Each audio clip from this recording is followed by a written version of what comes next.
Bismillahirrahmanirrahim, alhamdulillah, wassalatu wassalamu ala rasulillahi wa ba'd.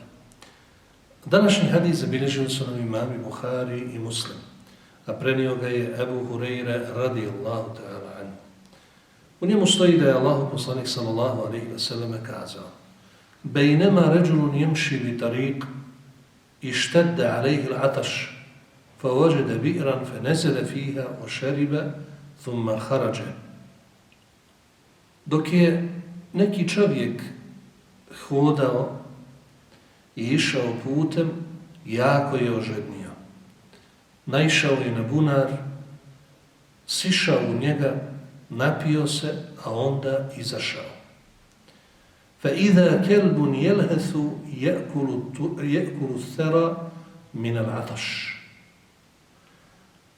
Kada je izašao, ugledao je psa koji je bio toliko žedan da je lizao pijesak. فَقَالَ الرَّجُلُ, i čovjek pomisli: لَقَدْ بَلَغَ هَذَا الْكَلْبَ مِنَ الْعَطَشِ مِثْلَ الَّذِي قَدْ بَلَغَ مِنِّي. Ovog psa je toliko zadesila žeđ, isto kao što je bila zadesila i mene.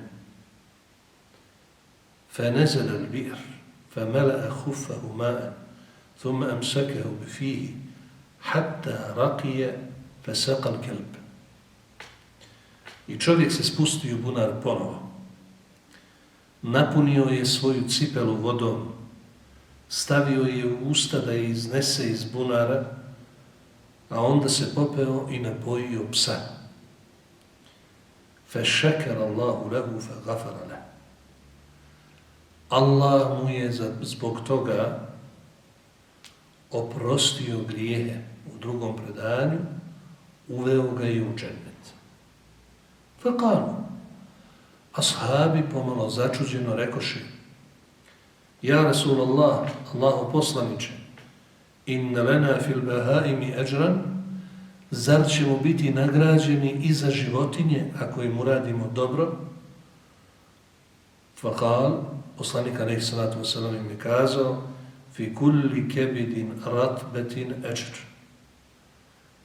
Za svako živo biće bit ćete nagrađeni ako mu učinite dobro djelo. Iz ovog hadisa učimo da nas Islam uči ne samo da budemo dobri prema ljudima, nego i prema drugim živim bićima. U ovom slučaju vidjeli smo psa koji je bio u problemu, a psa je muslimanima zabranjeno držati inače u kućama kao kućnog ljubimca i smatra se njegova pljuvačka jako nečisto. Ali to stvorenje je bilo u problemu, bilo je žedno, bilo je u nedaći i čovjek mu je pomogao, napojio ga i dobio je nagradu da mu je Allah zahvalio na taj način što mu je oprostio grijehe i uveo ga u džennet.